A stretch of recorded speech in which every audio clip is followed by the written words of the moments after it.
The Morris Creek Incident, near Harrison River. In the early 20th century, the area around Harrison River and Morris Creek was already steeped in Sasquatch lore, thanks in large part to the work of J.W. Burns, who chronicled numerous encounters in the region. One such harrowing incident involved a witness named Frank Dan, who reported being attacked by a Sasquatch while navigating the river in a canoe. This event, marked by flying boulders and a terrifying presence, remains a cornerstone of local Sasquatch legend. Frank Dan was paddling his canoe along the Harrison River near Morris Creek, a serene area surrounded by dense forests and towering cliffs. The day had been uneventful, the river calm and the scenery breathtaking. As he approached a bend near Morris Creek, he began to notice strange movements on the rocky cliffs that overlooked the waterway. Dan stopped paddling, scanning the cliffs for signs of wildlife. At first, he saw nothing unusual. Then, a shadowy figure emerged from the forest at the edge of the cliff. It was enormous, standing upright and covered in dark, shaggy hair. Dan immediately realized this was no ordinary animal.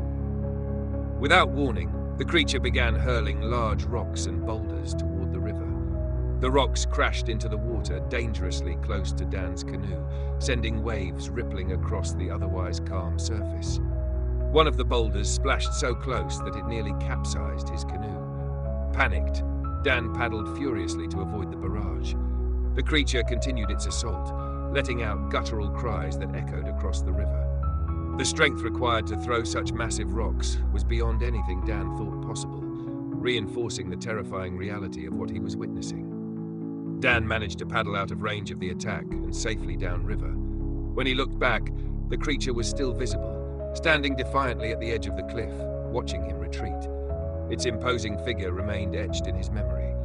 Upon reaching safety, Dan recounted the encounter to others in the area. His story quickly spread, gaining the attention of J.W. Burns, who documented the event in his writings about Sasquatch sightings and encounters.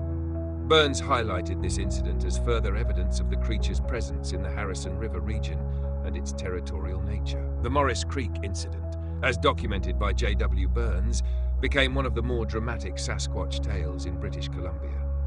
It underscored the creature's rumored strength and aggressive defense of its domain. For believers, this story remains a compelling piece of evidence in the ever-growing lore of Sasquatch in the Harrison River region.